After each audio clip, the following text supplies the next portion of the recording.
गुरु तेग बहादुर जी, जन्म का इनका नाम था त्यागमल। भय काहू को देत नाही, ना भय मान्यो आन। ये एक जीवन जीने की एक पद्धति एक उन्होंने हिंदू समाज में उस वक्त गुरु जी ने दी थी। गुरु गोविंद सिंह जी को हम सर्वंशदानी मानते हैं। गुरु गोविंद सिंह जी ने अपने पिता को प्रोत्साहित किया जब वो 9 साल के थे कि आप देश धर्म की रक्षा के लिए अपना बलिदान करिए। उनके 4 साहिबजादे जो है, पहले 2 साहिबजादे जो हैं चमकौर के युद्ध में उनका बलिदान हो गया। छोटे 2 साहिबजादे जो है उनका सरहिंद के नवाब ने इस्लाम ना स्वीकार करने के कारण से उनका बलिदान किया। और अपने पोतों को अपने सामने बलिदान होते देखते हुए माता गुजरी जी ने अपने प्राण त्याग दिए। औरंगजेब की इच्छा होती तो वो लाल किले के अंदर प्राण वो ले सकता था, लेकिन उसकी इच्छा थी हिंदू समाज को आतंकित करना। ये जो आज हम टेररिज्म की, आतंकवाद की बात करते हैं ना, इसकी जड़ें जो हैं वो बड़ी पुरानी हैं और वैश्विक रूप से हैं। भाई मतीदास जी ने जब इस्लाम नहीं स्वीकार किया तो उनको आरे से चीरा गया। भाई दयाला जी को खौलते हुए पानी में उबाल करके मारा गया। भाई सतीदास जी को रुई में लपेट करके जलाया गया। गुरु जी का सर भी जो है घर से अलग करके वहां पर उनका जो है अंत कर दिया गया। जहां पर गुरु जी का दाह संस्कार किया था भाई लखी शाह हजारा ने अपना घर जला करके, वहां पर गुरुद्वारा रकाबगंज साहब दिल्ली में मौजूद है। अगर हम अपनी आज रक्षा नहीं कर पाएंगे तो पूर्वजों की संस्कृति जो है वो बच नहीं पाएगी। तो ये एक बहुत बड़ा उस समय ये युग परिवर्तन जो है, ये उसकी घटना गुरु जी ने सामने हमारे रखी। जो उस समय खालसा का गठन हुआ, हर माँ ने अपनी कोख से एक बच्चा जो देश धर्म को दिया, वो जो है उसके कारण से आज यदि हम कह सकते हैं कि हिंदू संस्कृति हमारे यहाँ पर जीवित है।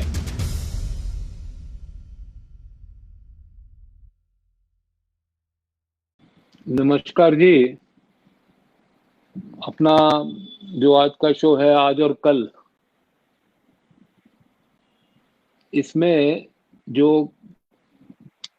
कल हुआ उसकी आज सार्थकता क्या है और जो आज हो रहा है उसका आने वाले कल की सार्थकता क्या है, उसको बताने के लिए आज हम चर्चा करेंगे उन महापुरुषों की जिनके बलिदान के कारण से, जिनके जीवन के कारण से, जिनके जीवन संदेश के कारण से आज जो हमारे भारत जिस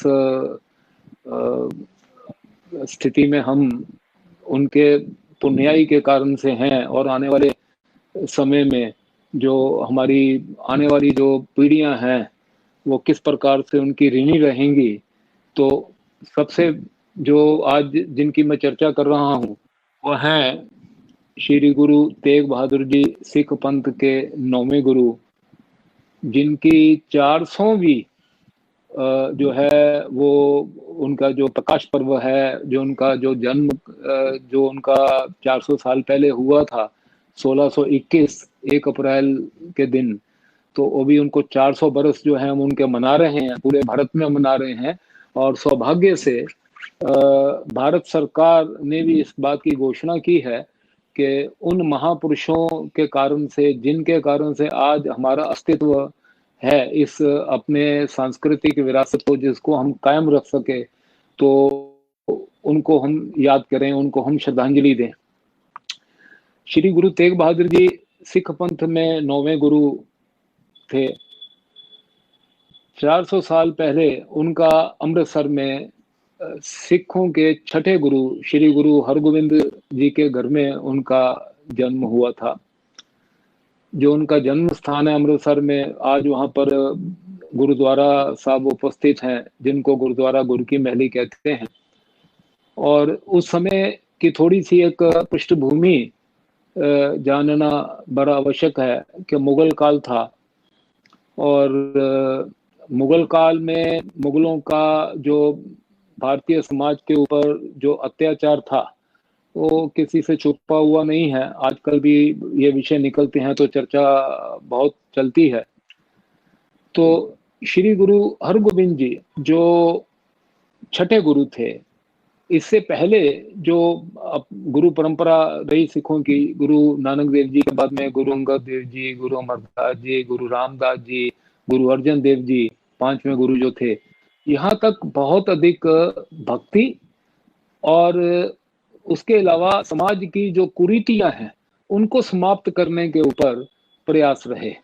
पांचवें गुरु श्री गुरु अर्जन देव जी, उनको अपना बलिदान देना पड़ा, क्योंकि जो उस वक्त उनके समय में दिल्ली में बादशाह जहांगीर था, और जहांगीर ने एक फरमान निकाला था कि जो श्री गुरु ग्रंथ साहब जी की पहली प्रतिलिपि 1604 में गुरु अर्जन देव जी ने संग्रहित की थी, तो उसमें उसका ये आग्रह था जहांगीर का, उसने लिखा भी है तुझके जहांगीरी में कि एक हिंदू जो फकीर है वो ब्यास नदी के किनारे जूट की दुकान चला रहा है, तो उसको मैं चाहता हूँ कि उसको सबक सिखाया जाए। तो उसका आग्रह था कि इसमें कुछ इस्लाम के बारे में डाला जाए। तो गुरु अर्जन देव जी का यह मानना था कि हमें भारतीय समाज के भीतर जो है कुरीतियां, उनको दूर करते हुए भारत के भीतर जितने भी संत हैं जो निराकार के उपासक हैं, उनकी वाणी को हमने इसमें संग्रहित करना है। तो श्री गुरु ग्रंथ साहब में जो 36 महापुरुषों की जो वाणी संग्रहित की गई, वो भारत के अलग अलग कोने से आए थे, निराकार के सारे उपासक थे। तो और उसमें दूसरा किसी प्रकार का किसी का स्थान वो नहीं हो।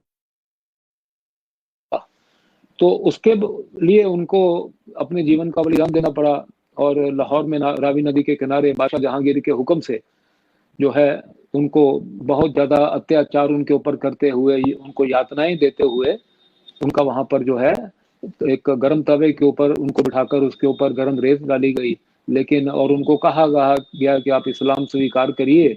तो अपने धर्म रक्षक गुरु अर्जन देव जी ने उस बात पे उनको इस्लाम का ना स्वीकार करते हुए, यातनाएं सहते हुए, प्राण देने जो है अपने स्वीकार कर लिए।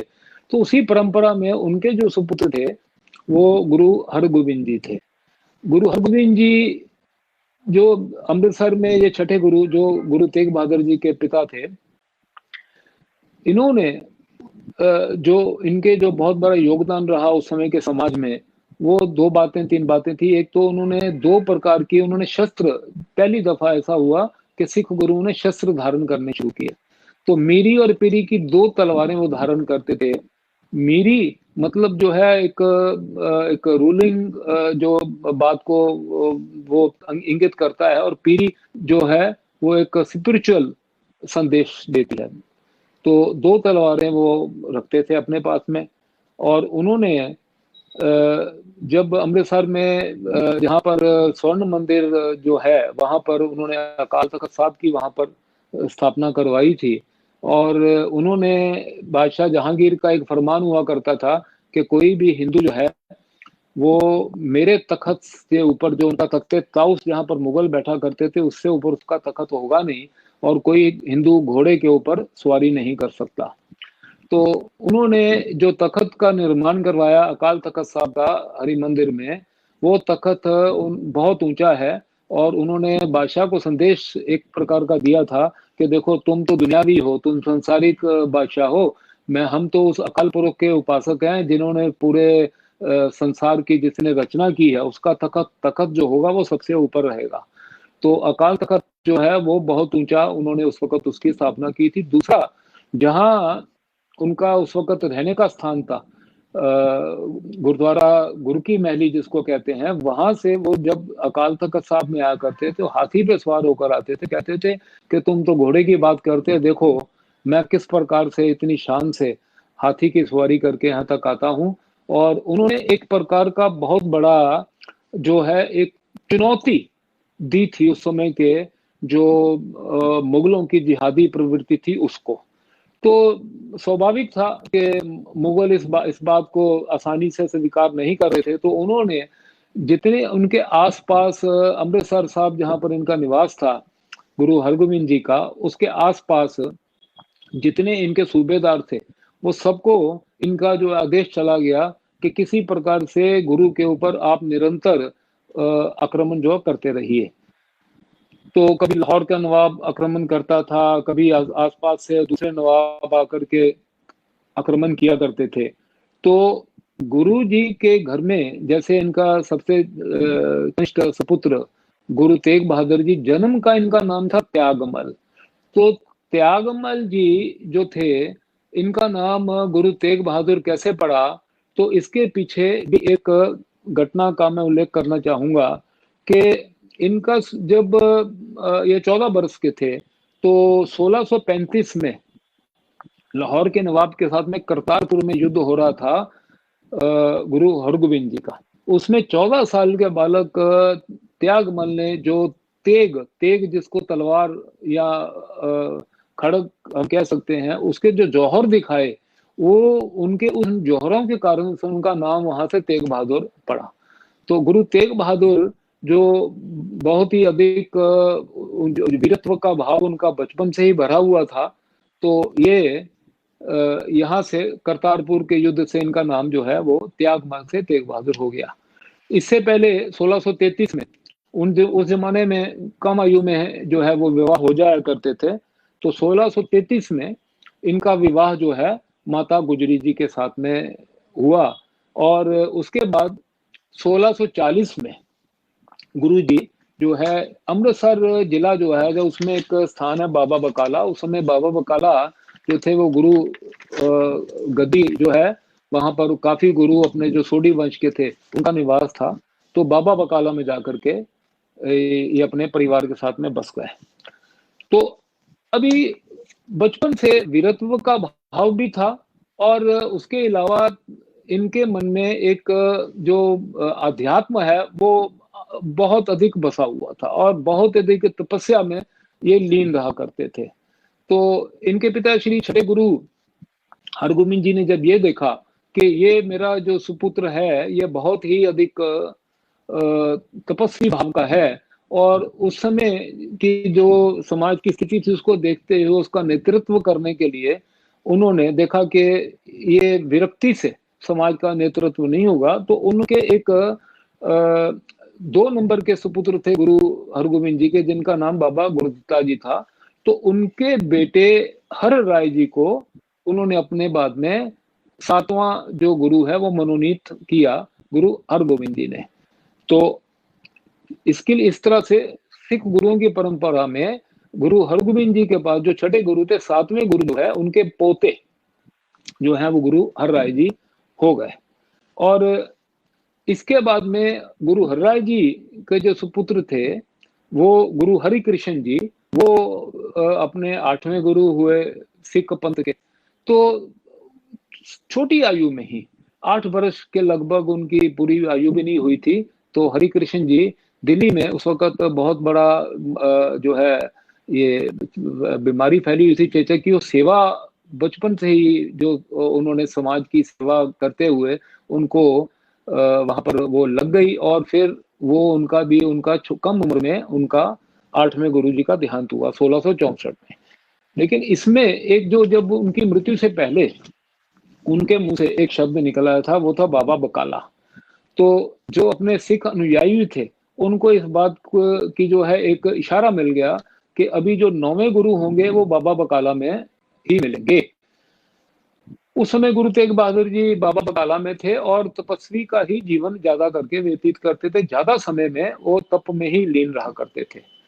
इसके साथ साथ एक घटनाक्रम चल रहा था कि एक सिख अनुयायी, उनका नाम था मक्खन शाह लुभाना, ये व्यापारी था। ये व्यापारी जो था इसका जहाज में नदी में सामान जा रहा था, और अचानक वो जहाज जो है वो दुर्घटनाग्रस्त हो गया और फंस गया। तो जब इंसान के ऊपर इस प्रकार की कभी कोई मुसीबत आती है तो सबसे पहले अपने गुरु को और परमात्मा को याद करता है। तो मक्खन शाह जो लुबाना था उसने गुरु को याद किया और कहा कि मेरे प्रिय गुरु, मेरा ये जो इतना बड़ा नुकसान होने जा रहा है मुझे से बचाइए, और मैं 500 सोने की मोहरें जब आपके दर्शन करने आऊंगा आपको भेंट करूंगा। तो अभी ईश्वरीय करनी थी, उसका जहाज जो है वो दुर्घटनाग्रस्त होने से बच गया, और वो अपने प्रण के अनुसार बाबा बकाला आया, उसको पता लगा कि अभी जो है 9वें गुरु जो है वो बाबा बकाला में मिलेंगे, वो वहां आया। वहां आने के बाद देखा तो वहां तो अलग अलग गद्दी लगी हुई है, बहुत दिन अपने आप को गुरु घोषित करके बैठे हुए थे। तो उसने क्या किया, अभी वो तो ब्रह्मजाल में पड़ गया तो करूं, तो उसने क्या किया, हर गुरु के पास जो अपने आप को उस वक्त गुरु घोषित करके बैठे थे जाता था और स्वर्ण मुद्राएं 2 निकाल करके उनको अर्पण करता था। तो सबने सहर्ष स्वीकार कर लिया, किसी ने उसको उसके ऊपर किसी ने कोई आपत्ति नहीं की। ये करते करते आखिर में जिस गुफा में गुरु तेग बहादुर जी तपस्या कर रहे थे वो वहां पहुंचता है। वहां वो तपस्या में लीन थे, आंखें बंद थी उनकी, तो ये 2 मुद्राएं वहां भी भेंट करता है मक्खन शाह लुभाना। और गुरु जी उस वक्त अपना जो है नेत्र खोलते हैं और मुस्कुरा करके कहते हैं, बस 500 बोली थी, 2 में ही जो है ये निपटारा कर रहे हो। तो उसको अंदर से अचानक जो है वो फिर ज्ञान आता है मक्खन शाह को कि असल गुरु तो यहाँ बैठे हैं जो त्रिकालदर्शी हैं, जिन्होंने अपनी तपस्या के बल के ऊपर ये देख लिया कि मैंने क्या प्रण किया था। और वो खुशी के मारे वहां से बाहर निकलता है और छत पे जाता है और कहता, गुरु लादेव रे। तो ये गुरु लादेव मतलब जो सच्चा गुरु है वो मुझे मिल गया है।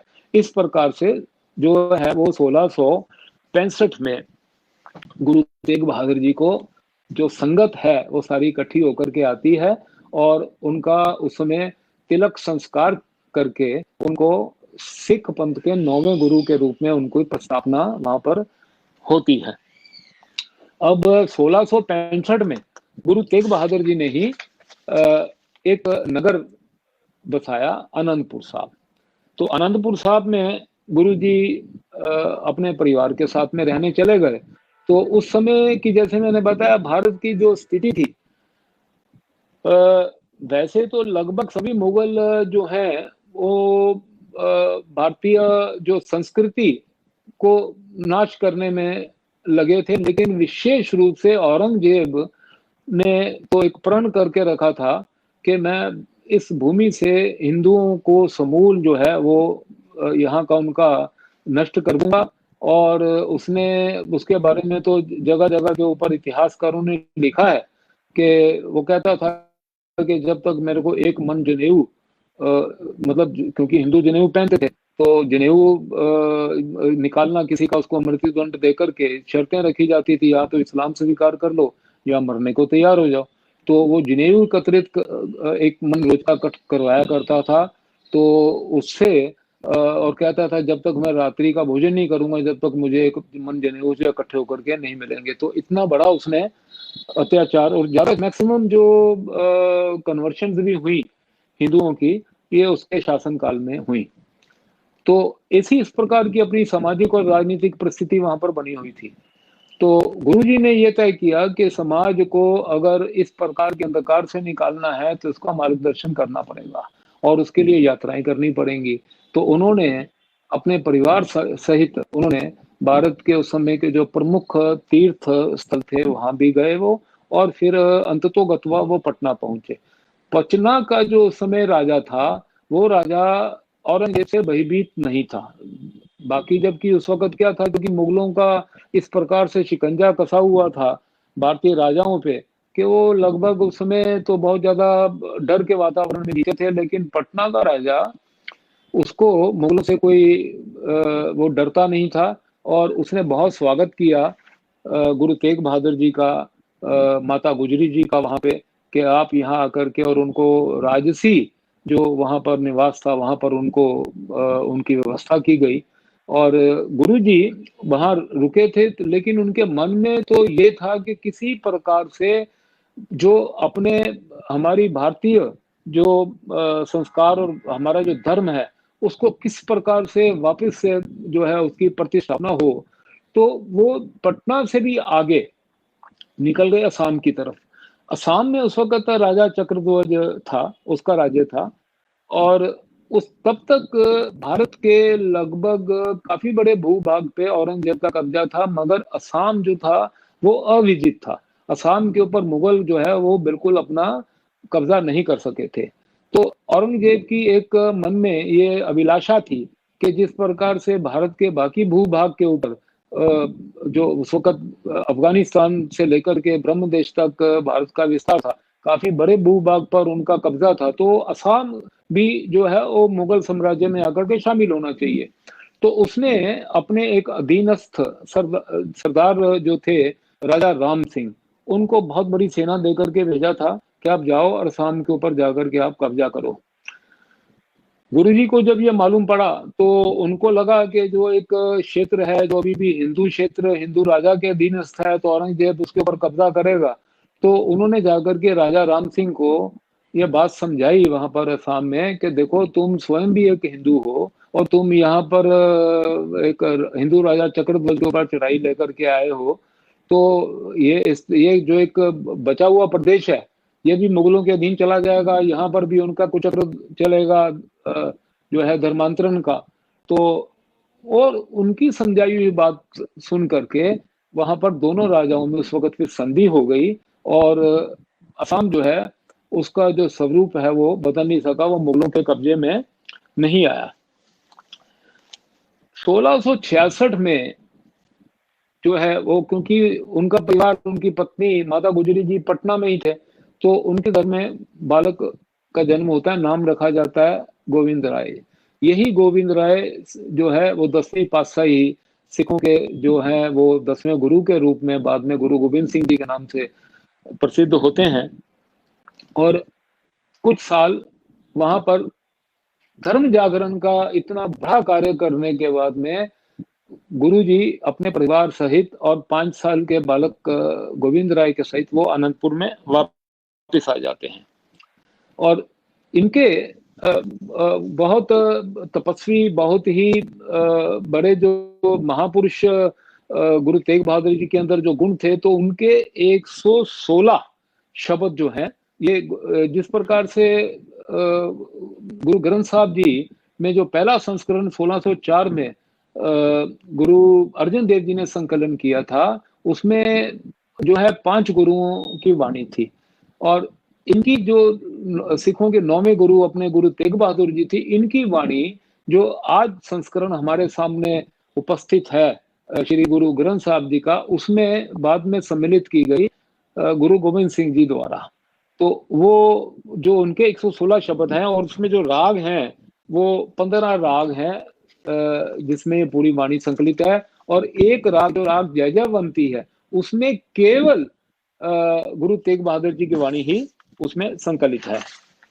उनका एक वाक्य जो है वो आज भी लोग बार बार उद्धृत करते हैं और हमें भी बहुत अधिक वो ऊर्जा देता है, बहुत अधिक शक्ति देता है जब उनका एक शब्द का उच्चारण बार बार किया करते हैं। वो है भय काहू को देत नाही ना भय मान्यो आन, कि ना तो किसी को मैं भय देता हूं और ना किसी का भय मैं मानता हूं। ये एक जीवन जीने की एक पद्धति एक उन्होंने हिंदू समाज में उस वक्त गुरु जी ने दी थी। और इसके बाद में अनंतपुर से उन्होंने पश्चिमोत्तर भारत की यात्राएं शुरू की।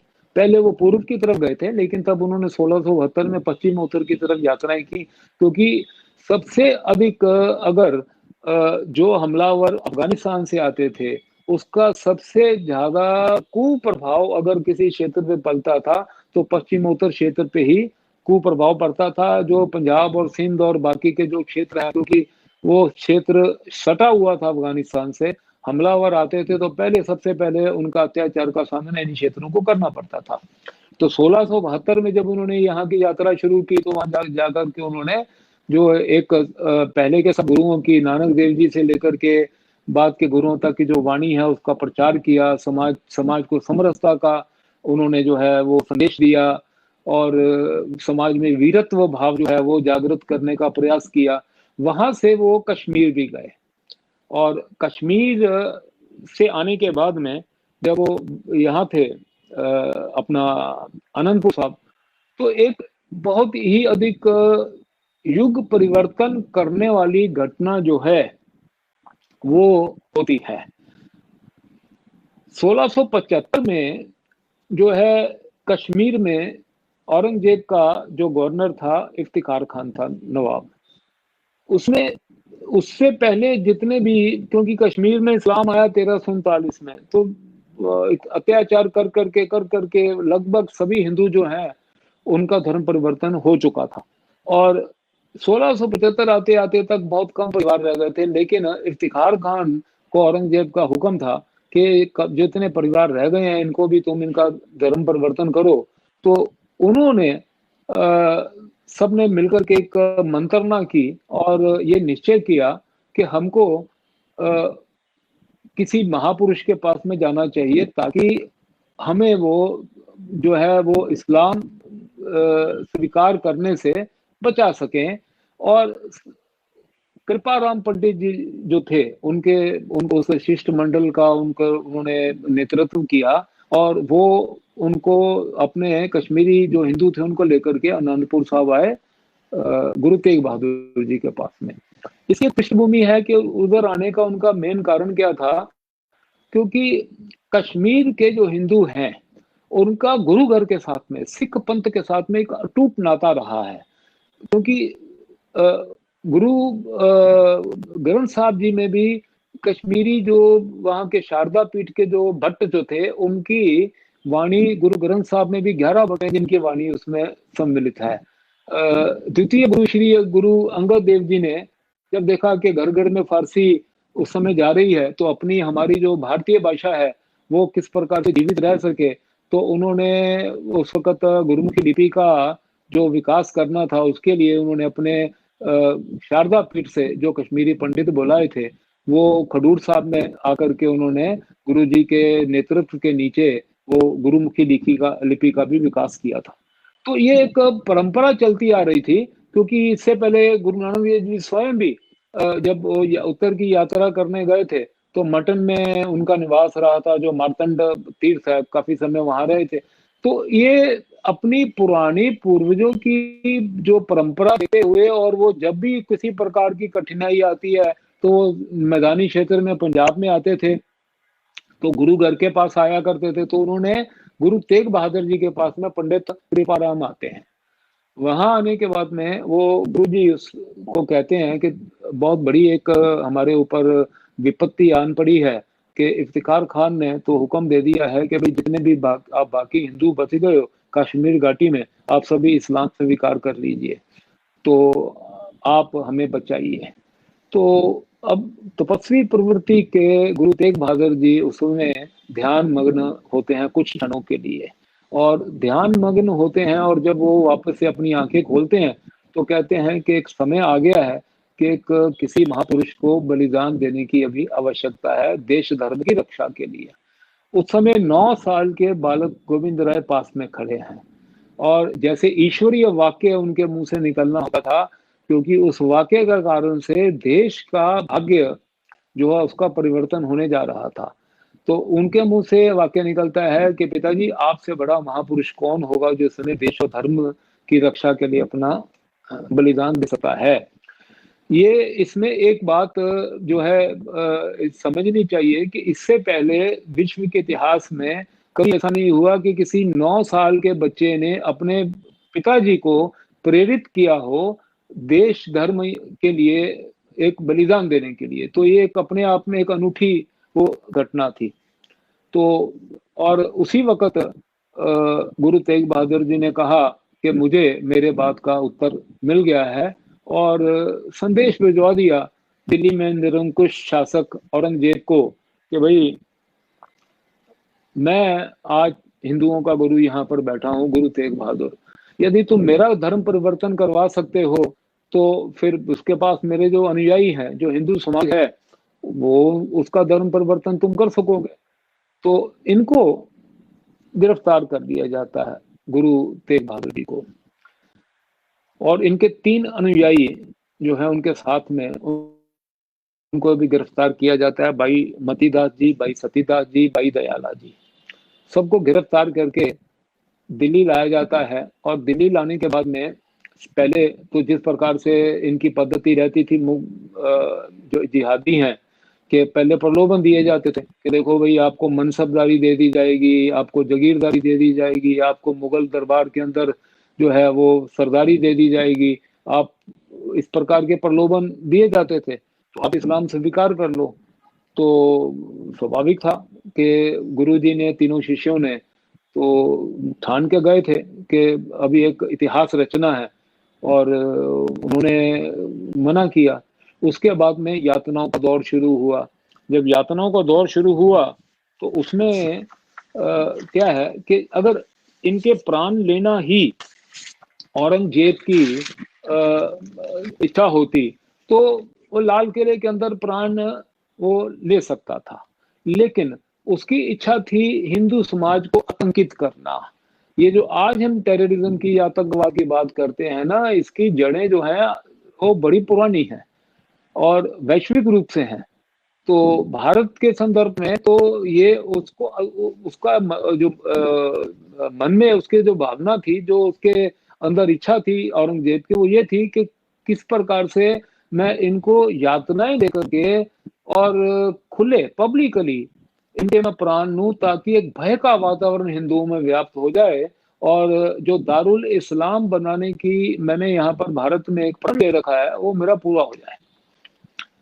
तो लाल किले से कुछ कुछ कोस दूर जो है वो चौराहा था, वहीं पर इनको पिंजरों में बंद करके गुरुजी को और तीनों शिष्यों को रखा गया। तो सबसे पहले यातनाएं देते हुए भाई मतीदास जी ने जब इस्लाम नहीं स्वीकार किया तो उनको आरे से चीरा गया, ताकि गुरुजी शायद ये देखते हुए कि मेरे शिष्य को आरे से चीरा गया है, वो अपने मन को शायद परिवर्तन कुछ लेकर आए। उसके बाद में भाई दयाला जी को खौलते हुए पानी में उबाल करके मारा गया, और उसके बाद भाई सतीदास जी को रुई में लपेट करके जलाया गया। लेकिन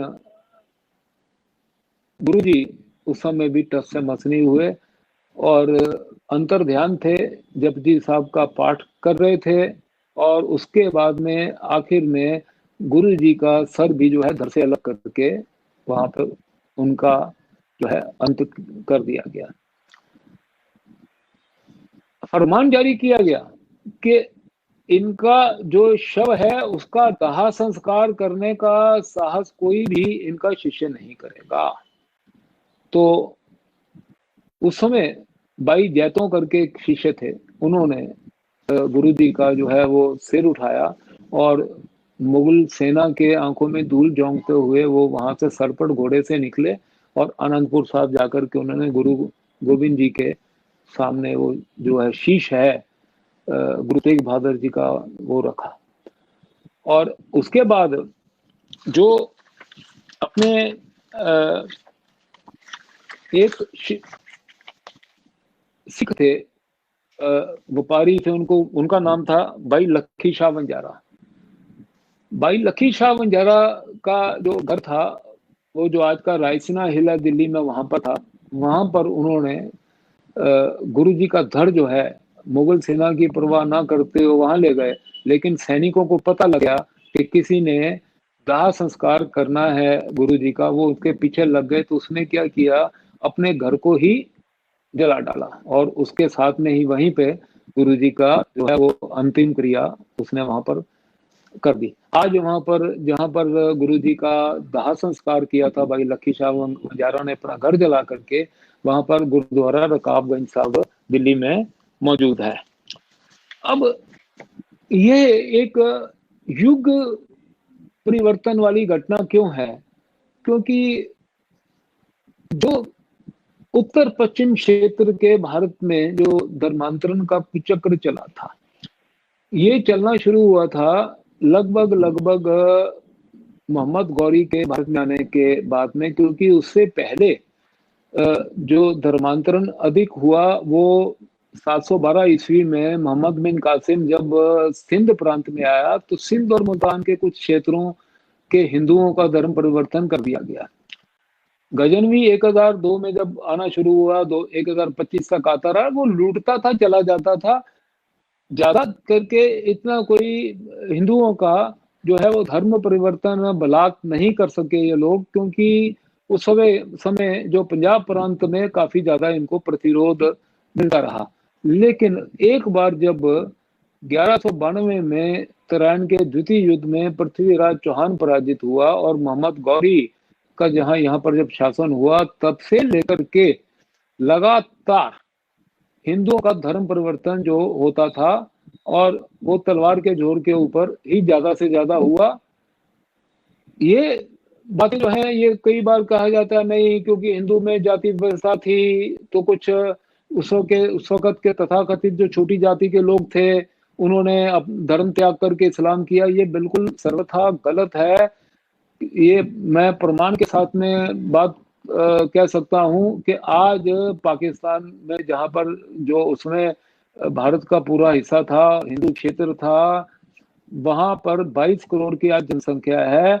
वहां पर जितने आज मुसलमान हैं, आप उनके जाति के नाम निकाल लीजिए, वह राठौर हैं। वो आज वहां का जो सेना अध्यक्ष है वो बाजवा है। वहां का सबसे बड़ा जो अपना जर्नलिस्ट है वो सेठी है। ये सारे के सारे क्या उस वक्त तथाकथित निजी जाति से आते थे क्या?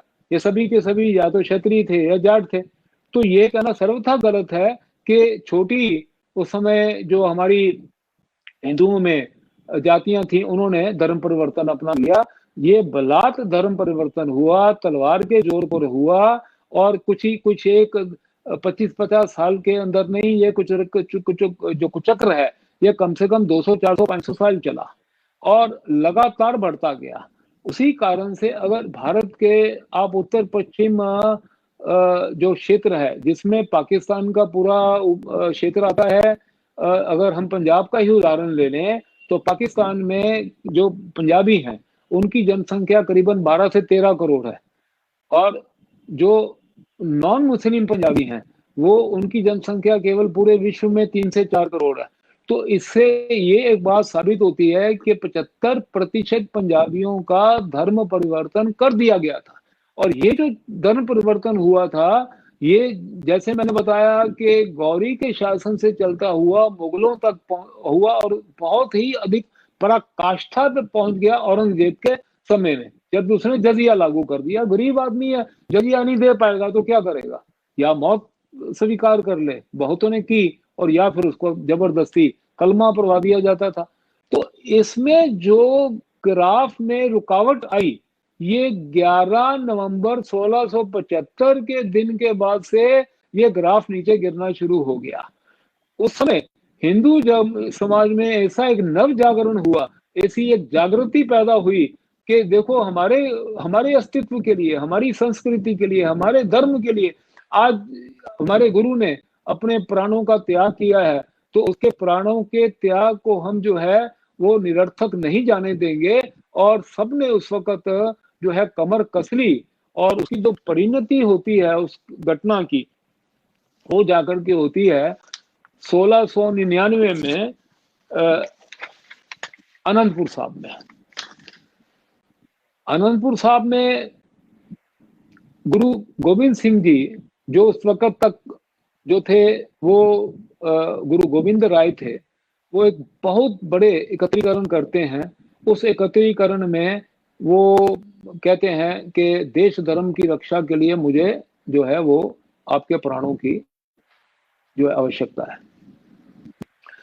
खालसा पंथ की स्थापना होती है। खालसा पंथ की स्थापना में जो पहले पंज प्यारे आते हैं, वो अलग अलग जाति से आते हैं, और भारत की हर दिशा से आते हैं। उत्तर से आते हैं, दक्षिण से आते हैं, पूर्व से आते हैं, पश्चिम से आते हैं।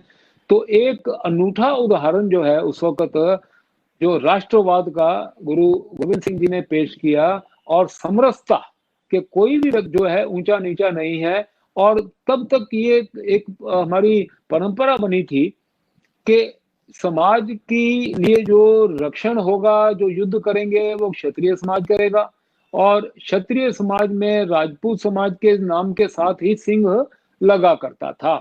तो गुरु जी ने कहा कि जो सिंह है, ये समाज के हर व्यक्ति के नाम के साथ में, और क्योंकि रक्षा का दायित्व केवल एक समाज के भाग को, एक सेक्शन को नहीं है, पूरा समाज, हिंदू समाज जो है वो अपने रक्षण के लिए जो है प्रतिबद्ध होना चाहिए, और हर व्यक्ति के नाम के साथ में जो है वो सिंह लगेगा। इसलिए उन्होंने सबसे पहले अपना नाम गोविंद राय से गोविंद सिंह किया, और इस प्रकार से जो पंज प्यारे थे, भाई दयाराम जी है, दया सिंह हो गए, भाई धर्मदास जी है वो धर्म सिंह हो गए, हिम्मत राय जी जो है हिम्मत सिंह हो गए। समाज के हर व्यक्ति को के ऊपर दायित्व डाल दिया कि अभी आपने, अगर हम अपनी आज रक्षा नहीं कर पाएंगे तो पूर्वजों की संस्कृति जो है वो बच नहीं पाएगी।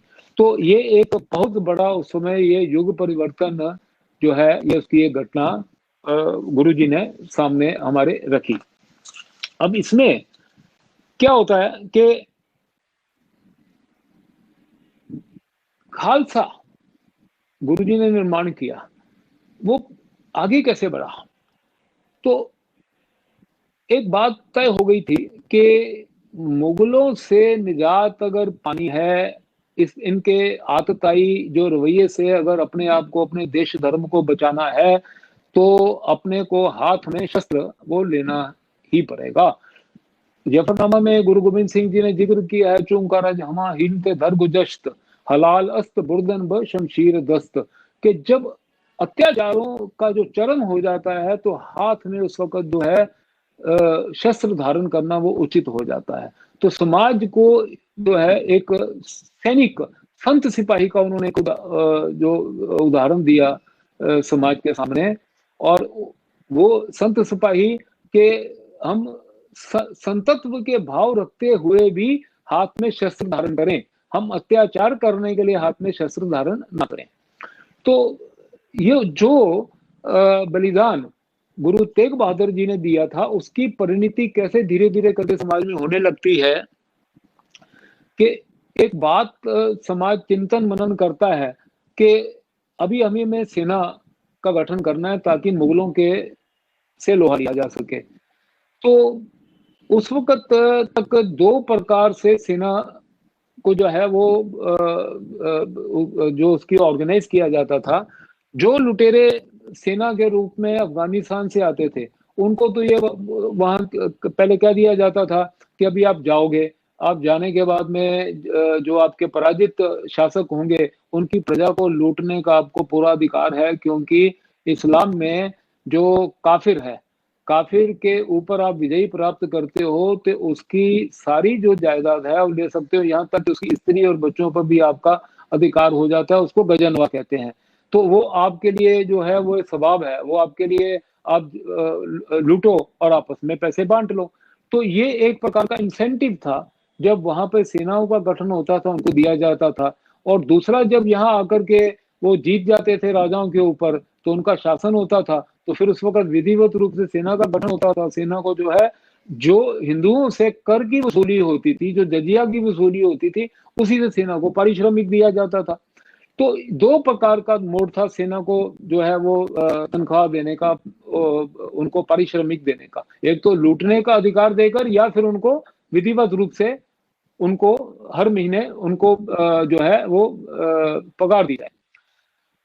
अब हिंदू समाज ये दोनों ठीक करने की स्थिति में नहीं था, क्योंकि जो हिंदू मूल्य हैं, जीवन मूल्य हैं, हिंदू के जो हजारों साल से संस्कृति चल रही थी, वो तो इस बात को कभी मान ही नहीं सकती कि किसी दूसरे के ऊपर विजय लो और उसके स्त्रियों को जो है कब्जा करो और उसकी जायदाद लूट लो। तो लूटपाट की विचारधारा में हिंदू का यकीन नहीं था।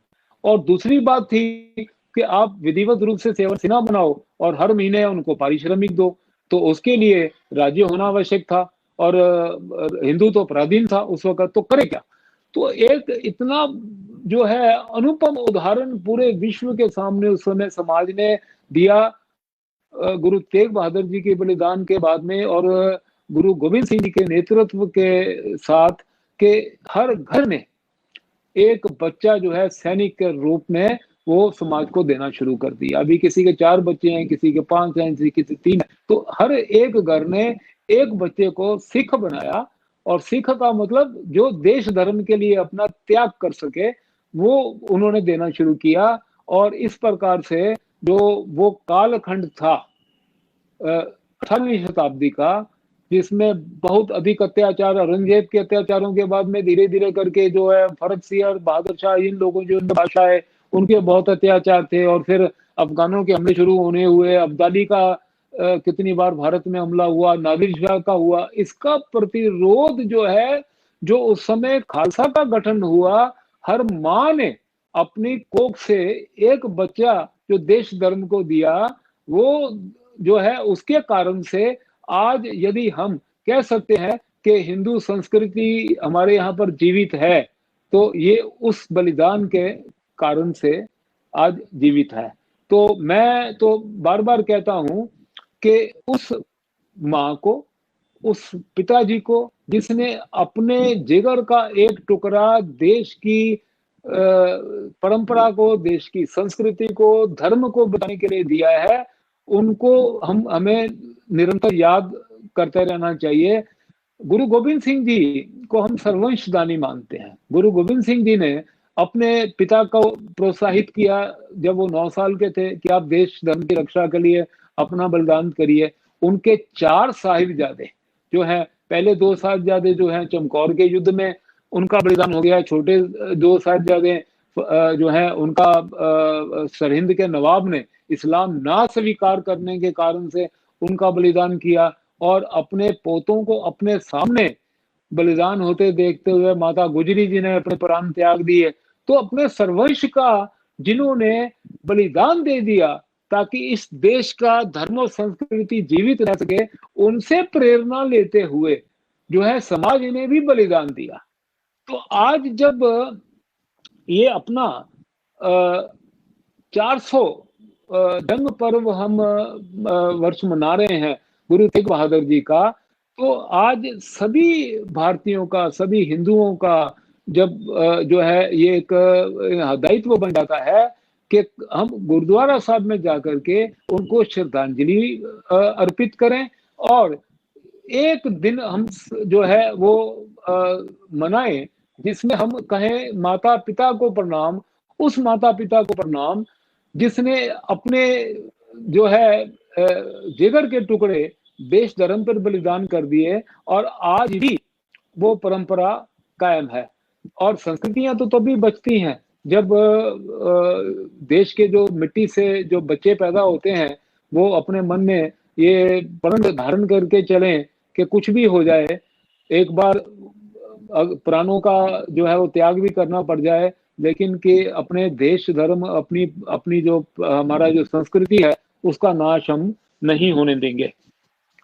अभी क्या था कि अगर इस बात को हम संक्षेप में देखेंगे तो जितने भी उसमें बलिदान हुए, विशेष करके सिख पंथ के, उनके सामने जिहादियों ने एक ही बात रखी थी। गुरु अर्जन देव जी का जब बलिदान दिया किया गया तो भाई इस्लाम स्वीकार करो। गुरु तेग बहादुर जी का बलिदान हुआ, भाई मतीदास, भाई सतीदास, भाई दयाला जी का हुआ तो इस्लाम स्वीकार करो। उसके बाद में भाई तारुक सिंह जी को मारा गया तो बोला गया इस्लाम स्वीकार करो। बंदा सिंह बहादुर जी के प्राण लिए गए तो बोला इस्लाम स्वीकार करो। तो एक बात जो कॉमन सामने आती, जितने भी बलिदान हुए वो हुआ सब एक ही कि उस समय जो जिहादी मानसिकता थी उसके सामने इस हिंदुस्तान देश का जो धर्म था उसको समाप्त करने के लिए और देश को किसी प्रकार से दारुल इस्लाम बन जाए, वो उनकी उस वक्त मानसिकता थी। तो प्रश्न ये पैदा होता है कि क्या आज के संदर्भ में भी जिहादी मानसिकता जो है उससे हमारा युद्ध नहीं चल रहा है क्या? तो जब ये वो मानसिकता समाप्त नहीं हुई है तो आज गुरुओं के बलिदान की सार्थकता और ज्यादा बढ़ जाती है। उनसे प्रेरणा लेते हुए हम जो अमानवीय जो ताकतें हैं उनका सामना कर सकें, उसके लिए हम हमेशा हमको तैयार रहना चाहिए। और मैं समझता हूं कि हर बच्चे को भारत में गुरुओं के इतिहास को पढ़ना चाहिए। हर बच्चे को गुरुओं की जीवनी से, जो जितने भी हमारे सिख गुरु हुए हैं, गुरु नानक देव जी से लेकर के गुरु गोविंद सिंह जी तक, उनकी जीवनी से सीख लेना चाहिए और उनको अपने मन में ये धारण करना चाहिए कि देश धर्म बचेगा तो हम बचेंगे। तो इसके साथ ही आज की जो मेरी बात है वो मैं समाप्त करता हूँ। धन्यवाद।